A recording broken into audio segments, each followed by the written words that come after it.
I always thought I knew my daughter Emma. At 15, she was a whirlwind of bright intelligence, a kind heart, and a burgeoning, often fierce sense of right and wrong that I deeply admired. We shared everything, or so I believed.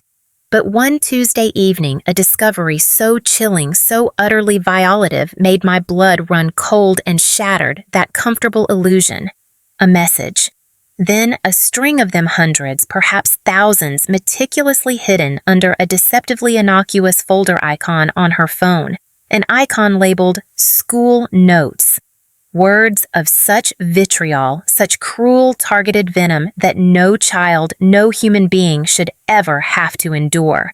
My heart sank, a physical ache spreading through my chest as I scrolled, horrified through the relentless barrage of harassment.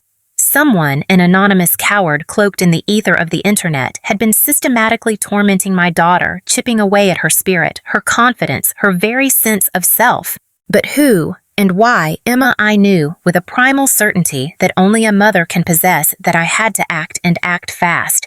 I couldn't just sit back and watch helplessly as my daughter suffered in this silent, insidious torment. I would track down the person or people responsible. I would unmask them. I would expose them. They were about to learn in no uncertain terms just how far a mother would go to protect her child from the shadows.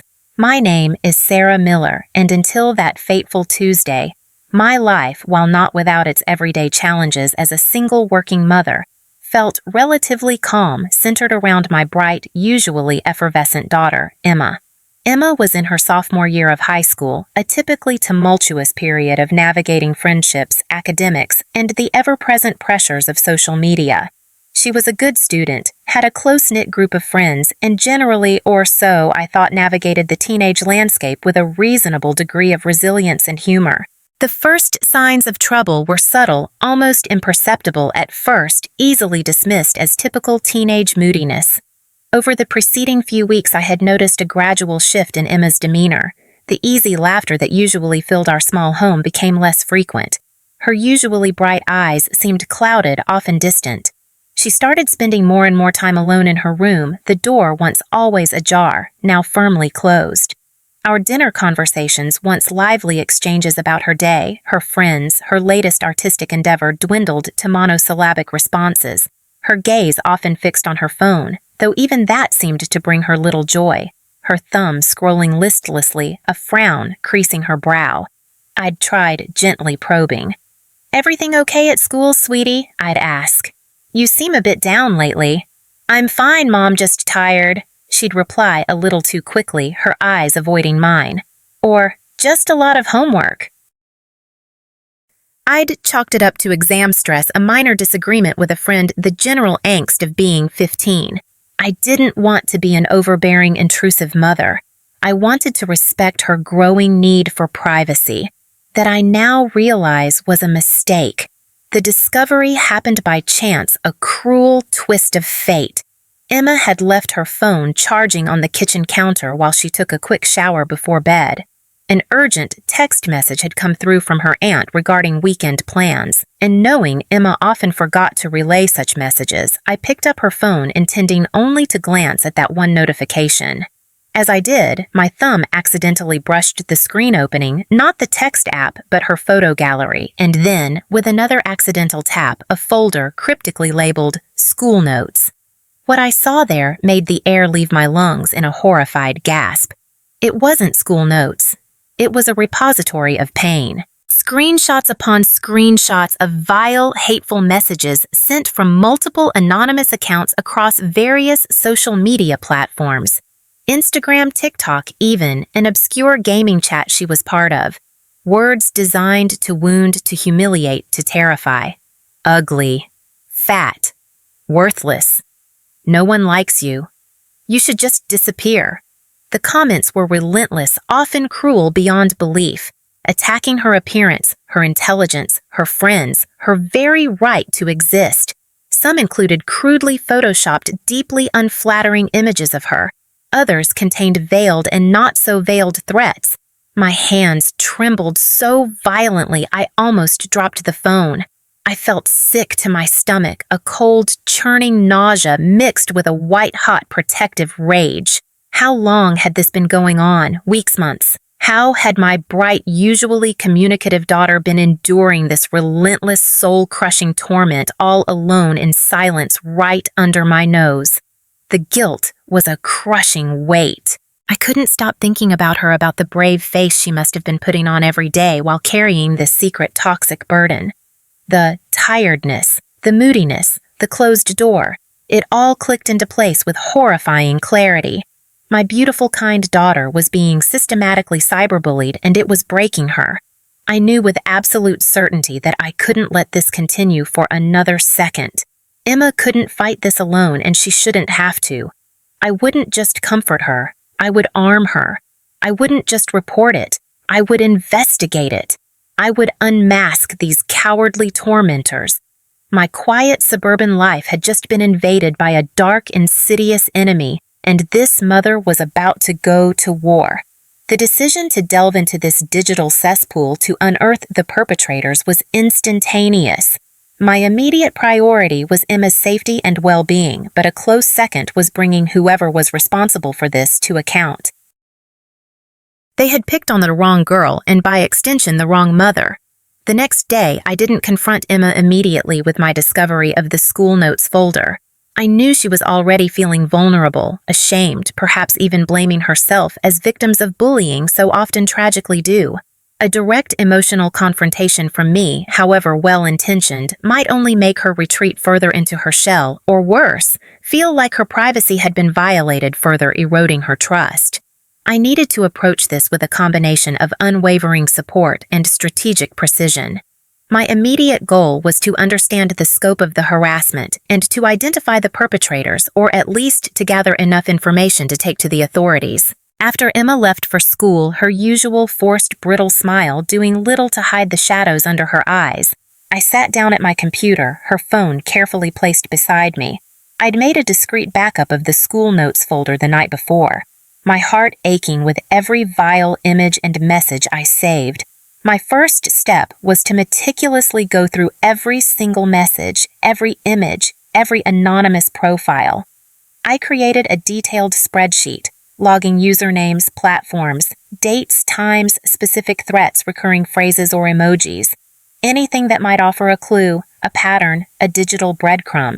The sheer volume and cruelty of it was even more overwhelming in the cold light of day.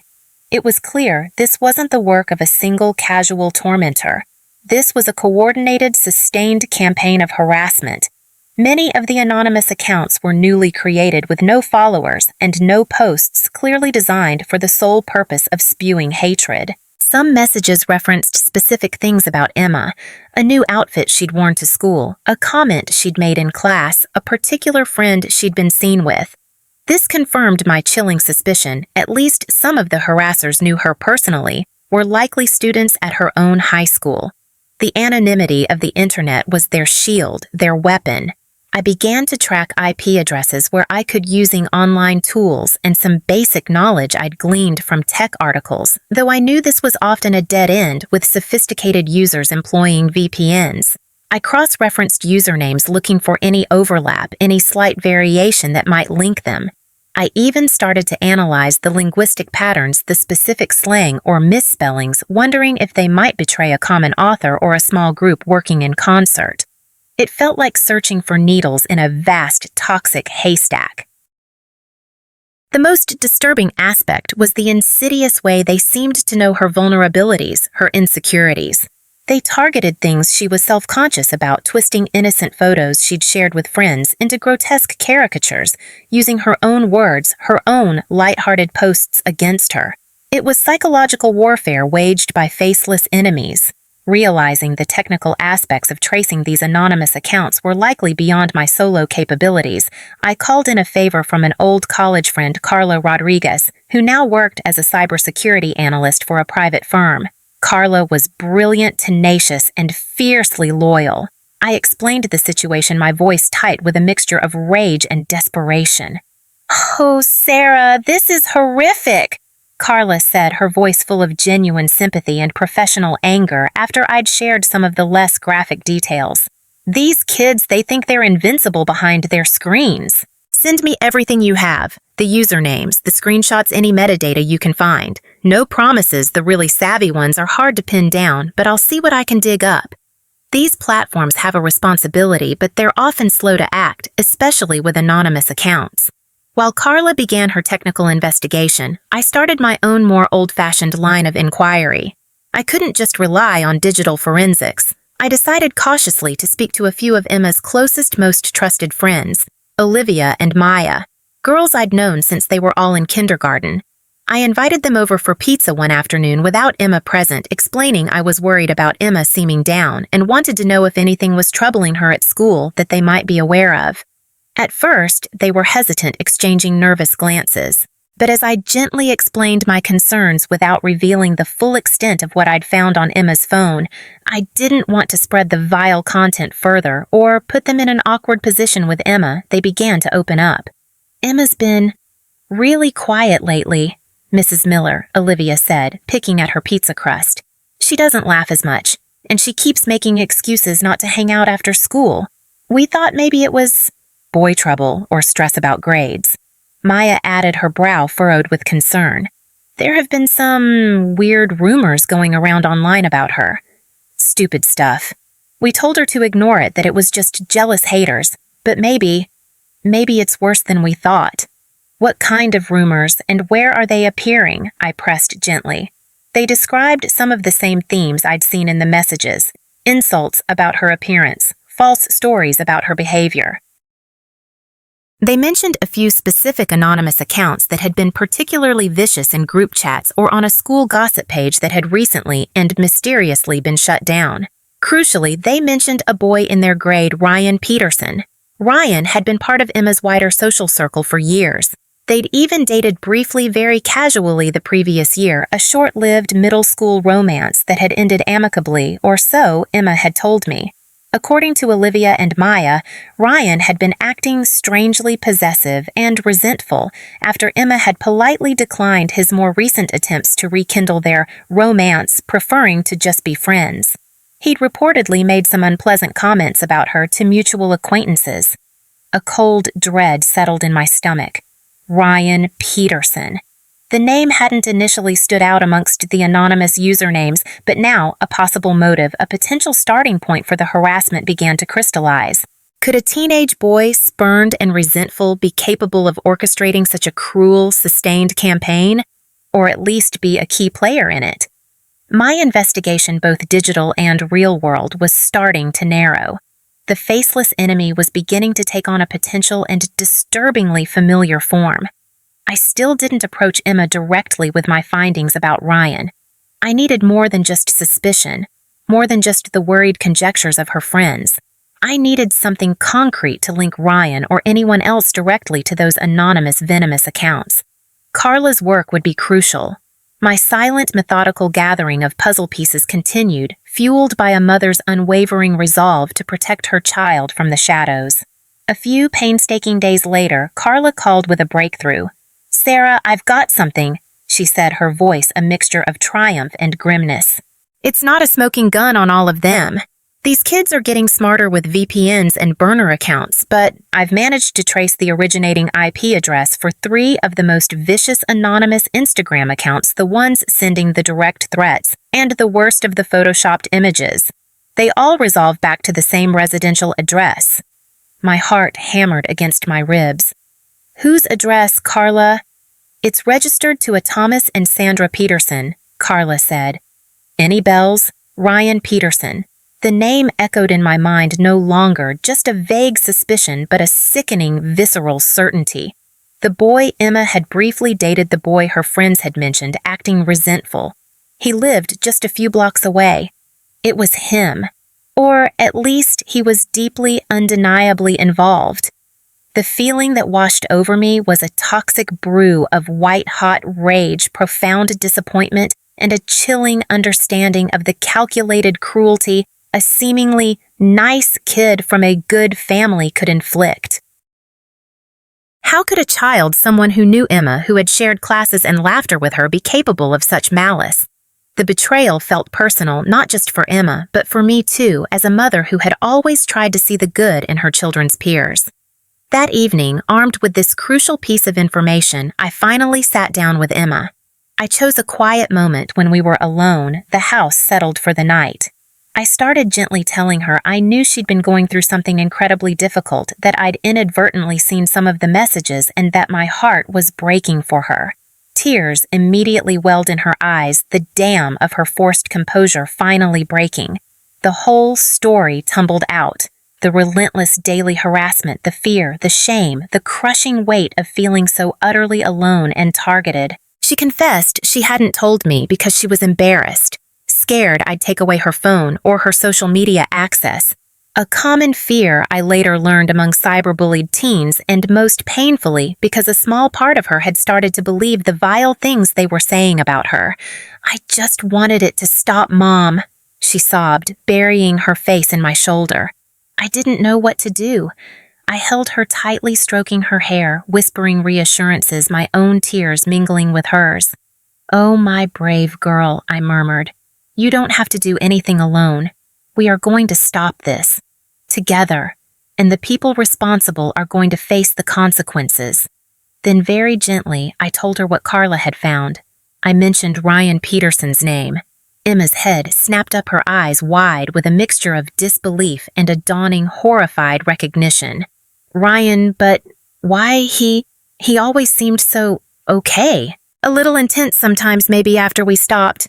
You know, but I never thought—" Her voice trailed off, the betrayal clearly cutting her deeply. She then recounted, her voice trembling, how Ryan had indeed become increasingly persistent, almost obsessive in his attempts to get her attention after their brief dating period had ended, sending her incessant messages, making her uncomfortable with his unwanted advances, which she had consistently politely rebuffed. His niceness had clearly been a facade masking a darker, more entitled nature. The pieces of the puzzle were now falling into place with sickening clarity. This wasn't just random online trolling. This was targeted, vengeful harassment, likely orchestrated or heavily participated in by someone Emma knew, someone who felt spurned. My resolve, already ironclad, hardened further. I would not only confront Ryan, but I would also ensure that his parents and the school understood the full gravity of his actions. This wasn't just kids being kids or online drama. This was a serious, damaging offense with real-world consequences for my daughter's mental and emotional health. The next day, I took a personal day off work. My first call was to Thomas and Sandra Peterson. I identified myself, calmly explained that I had irrefutable evidence linking their home IP address to a severe and ongoing cyberbullying campaign targeting my daughter Emma, and requested an immediate meeting with them and with Ryan present. There was a stunned silence on the other end of the line, followed by defensive blustering from Mr. Peterson, then a reluctant agreement to meet that evening. The confrontation at the Peterson house was one of the most difficult, emotionally charged encounters of my life. I arrived with a thick folder containing printouts of the messages, Carla's IP trace report, and a summary of Emma's emotional distress. Ryan was there looking sullen and defiant, though a flicker of fear danced in his eyes when he saw the evidence I laid out on their coffee table. His parents were initially incredulous, then horrified, then predictably defensive of their perfect son. "There must be some mistake," Mrs. Peterson insisted, her voice trembling. "Ryan he couldn't do something like this. He's a good boy." "Mrs. Peterson," I said, my voice calm but unyielding. My gaze fixed on Ryan, the evidence is undeniable. These messages, these threats, this relentless harassment originated from your home. Your son has caused my daughter immense pain and suffering. This isn't a mistake. This is a deliberate, malicious campaign. Ryan, under the weight of the evidence and my unwavering stare, finally cracked. He mumbled a half-hearted, coerced apology full of excuses about just joking around and not meaning for it to get so serious. His parents looked utterly ashamed, their denial crumbling. I made it clear that a mumbled apology was insufficient. I demanded that Ryan cease all contact with Emma, delete all harassing material, and that he and they understood the potential legal ramifications of his actions. I also informed them I would be reporting this to the school immediately, and if the harassment continued in any form, to the police. I didn't just want him to apologize to Emma. I wanted him to understand the profound impact of his cruelty, and I wanted a guarantee from him and his parents that he would never harass Emma or any other individual online or offline ever again. The confrontation was a draining but necessary first step. My battle, however, was far from over. I still had to face the school administration, who I suspected might be inclined to downplay the situation to avoid controversy, and I had to ensure that Emma received the support she needed to heal from this deeply wounding experience. The truth was out about Ryan, but the fight for true justice and for Emma's peace of mind had only just begun. After the tense, emotionally draining confrontation at the Petersons' home, my next and equally crucial step was to bring the full weight of this situation to the attention of Northwood High School's administration, and then, if necessary, to the relevant legal authorities. I knew that simply extracting a grudging apology from Ryan and a promise of better behavior from his shell-shocked parents was not enough. There needed to be official consequences, a clear message sent that such behavior would not be tolerated, and a system put in place to better protect students like Emma. The following morning, armed with my meticulously organized folder of evidence, the printouts of the vile messages Carla's IP trace reports a written summary of the harassment campaign and a brief anonymized statement from Emma detailing the emotional impact. I met with Principal Thompson and Ms. Davies, the school counselor. Initially, their reaction was one of concerned sympathy, but as I laid out the sheer volume and severity of the cyberbullying and revealed that the primary IP address traced back to Ryan Peterson, a student in their school, their expressions shifted to something more guarded, more bureaucratic. "Mrs. Miller. This is indeed very disturbing," Principal Thompson said, steepling his fingers, his gaze flicking between me and the folder. "We take allegations of bullying very seriously here at Northwood. However, much of this appears to have occurred off school grounds on private social media accounts. Our jurisdiction, our ability to directly intervene and discipline can be somewhat limited in such cases." Ms. Davies, the counselor, chimed in, her tone gentle, but I felt slightly dismissive. Often, these online disagreements among teenagers, while hurtful, are best resolved through peer mediation or by the students themselves learning to block and ignore such negativity. We can certainly speak with Ryan and with Emma to facilitate a conversation. I felt a surge of frustration, a familiar feeling of being minimized, of the true severity being deliberately downplayed. "Mr. Thompson, Ms. Davies," I said, my voice firm, cutting through their carefully worded deflections. "This is not a simple online disagreement or something Emma can just block and ignore. This is a sustained, malicious campaign of targeted harassment involving threats, defamation, and severe emotional distress orchestrated by at least one of your students, potentially more. It has directly impacted Emma's ability to feel safe to concentrate on her studies and her overall mental well-being, all of which squarely fall under the school's duty of care." I detailed the steps I had already taken the confrontation with the Petersons.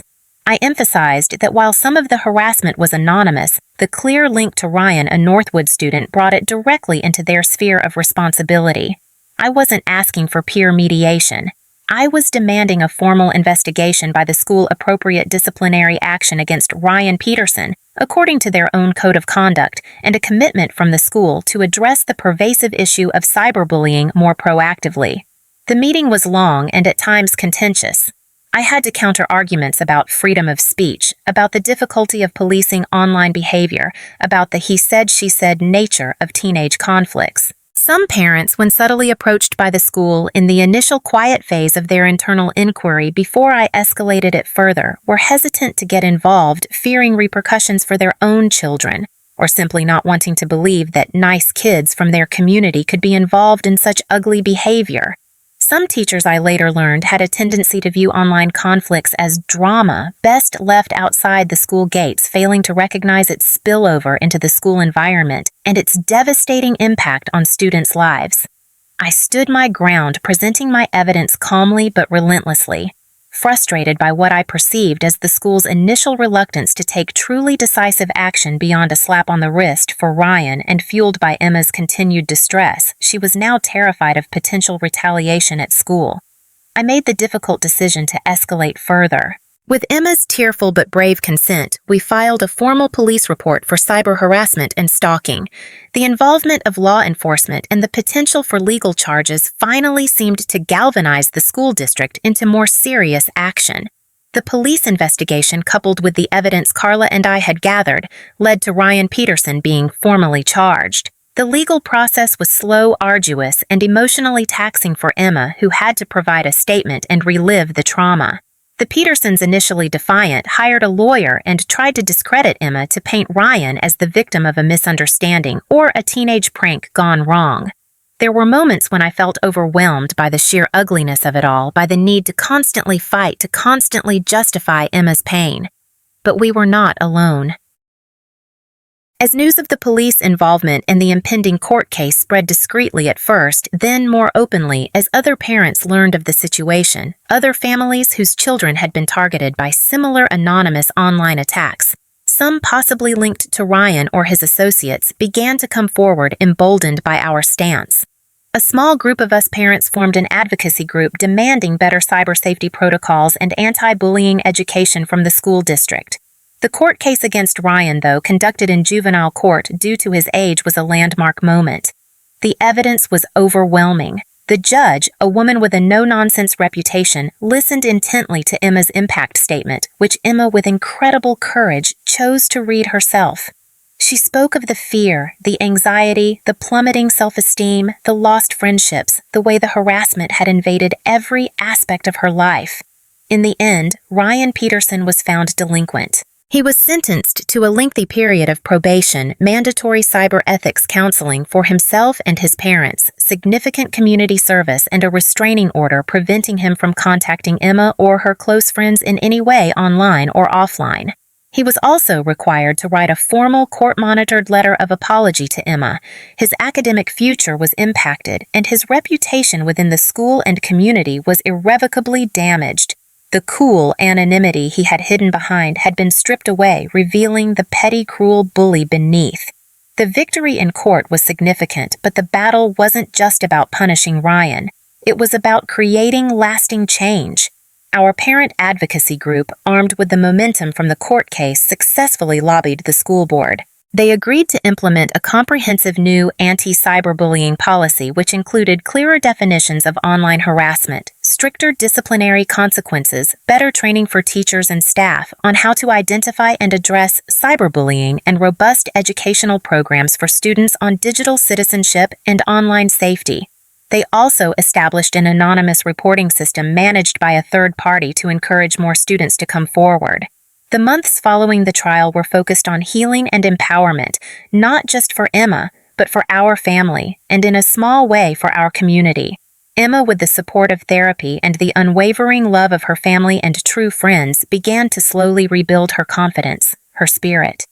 The emotional scars Ryan had inflicted were deep, and they wouldn't vanish overnight, but she was no longer a victim cowering in silence.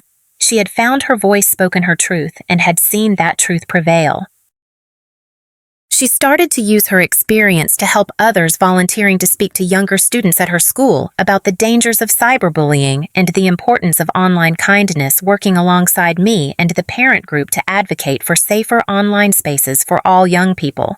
She learned how to protect herself online more effectively, to cultivate a healthier relationship with social media, and most importantly, to recognize her own immense worth, a worth that no anonymous troll, no bitter classmate could ever diminish.